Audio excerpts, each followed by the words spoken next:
Okay, this is Orlando Wilson. What I want to talk about in this video is something that happened recently out of the UK, reference Wagner Group. And a few people contacted me about this thinking, what's my thoughts, etc. Where the UK, the British government, has designated Wagner Group as a terrorist organization.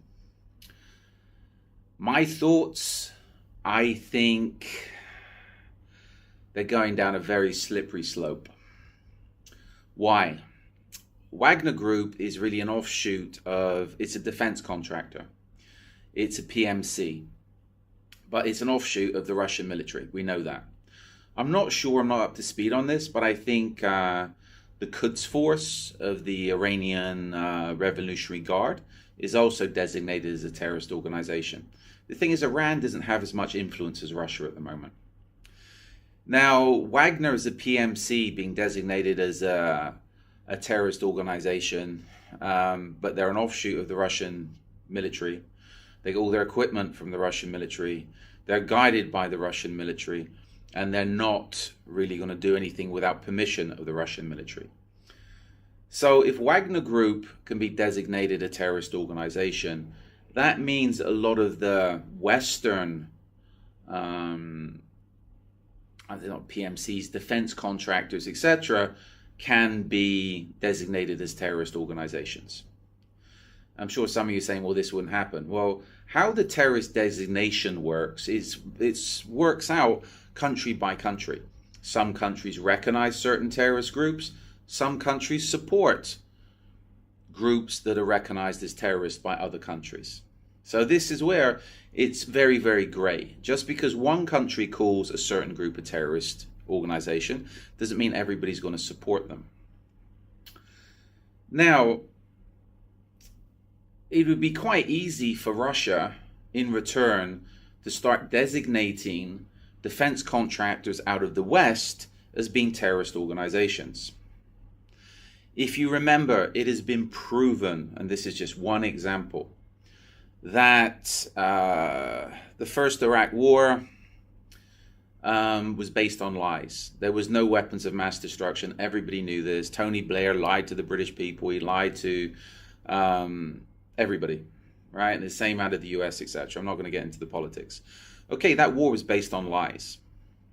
Now, doesn't that make, if that war was based on lies, where does that leave? It was an illegal war.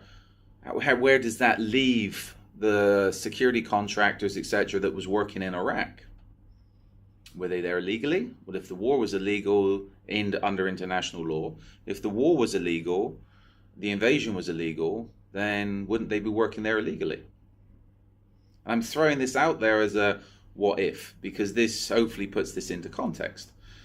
The US and NATO troops are now in northern Syria. They don't have permission from the Syrian government to be there, nor they declared war on Syria. So again, are they, okay, they could be classed as a terrorist organization by Syria. So this is where there's a lot of gray stuff going on here. If a company is supplying defense contracting services in certain areas, then, and something goes wrong or doesn't have to go wrong, then they could be classed as a terrorist organization. If a company is supplying product, they could be classed as providing material support to terrorism. So this is a very, very gray area. The other area this could affect is NGOs, government-funded NGOs, and there's a lot of them. A lot of NGOs, Western NGOs, take money from the US government, takes money from the British government, Europe, etc. Big, and they're in a lot of places. It's a fact, everybody knows a lot of these government-funded NGOs are intelligence gathering tools for their governments. If they weren't, then they wouldn't be getting the money and they wouldn't be going where they're going. If you've got NGOs working in hostile areas, be it northern Syria, be it Somalia, or other parts of Africa, and they're working in terrorist-controlled areas, they wouldn't be doing that without the yes of their government. So they must be there on the bequest of their government, doing their government's dirty work. Well, gathering information, etc., etc. spreading propaganda, whatever they're doing. I'm just using that as an example. So this is where could an NGO that's found out to be gathering intelligence or cooperating with their own government be classed as a terrorist organization because they're spying, etc., etc. So this is where it opens up a big mess.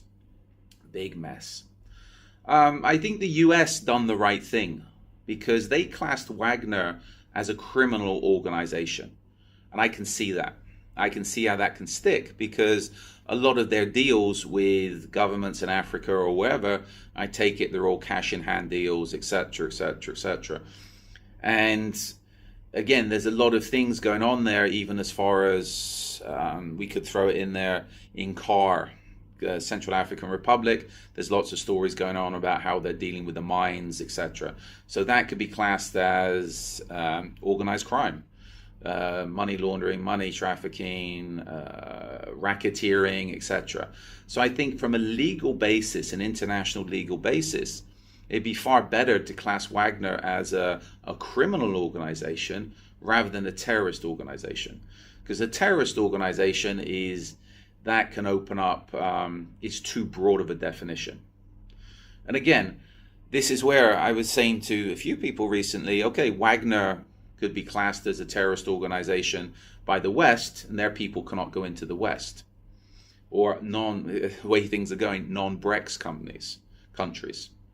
But if you've got somebody that's working for, say, a British defense contractor, and their people have been proven to be supplying weapons that's been dropped on civilians in Syria or something, and it happens, don't be in denial, or Yemen, don't be in denial, supporting whatever in Yemen, that person from that defense contracting company goes into a Russian-friendly country or goes into, in the future, a BRICS country, they could be arrested on terrorism charges.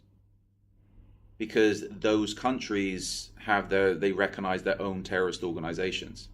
So I think this whole thing with Wagner has been, with the UK designating them a terrorist group, is very haphazard. I think it's a knee-jerk reaction to the failures in Ukraine. Or it's a knee-jerk reaction to their indestructible Challenger 2 tank being destroyed. And the joke is they got on the website, and with all the deployments the Challenger 2s have been through, none's ever been destroyed. I think the UK MOD needs to change their website quickly. Anyway, moving on. That's just my opinion on Wagner Group, and I think anybody with half a brain these days can take a look at things from all sides and say the world is getting, the international political situation at the moment is very confusing, it's very diluted, it's very hypocritical on all sides. There's so much false propaganda and BS flying around from the West, from the East, from everywhere, that it's, I think we're living in supreme times of stupidity. But only history will be able to work out what was really going on, if people actually tell. But in the meantime, I hope this gives you a few things to think about, those that's asked me questions. So, as I said, interesting times, stupid times. But in the meantime, be good, stay safe, and stay out of trouble. And if you are a security contractor, if you are an NGO person working in out-the-way places, be careful. And again, as I said, a lot of these big corporations, etc., you might be working for them, they don't really care about you. You end up in jail somewhere, such is life, they'll find somebody else. So always watch your own ass. So in the meantime, be good, stay safe, stay out of trouble. Follow me along on social media for more videos. And also I have an array of books on Amazon, etc., etc. We should be commencing the courses again in the next few months. We've been laying off the training because I've just been too busy. So be good, stay safe, and stay out of trouble.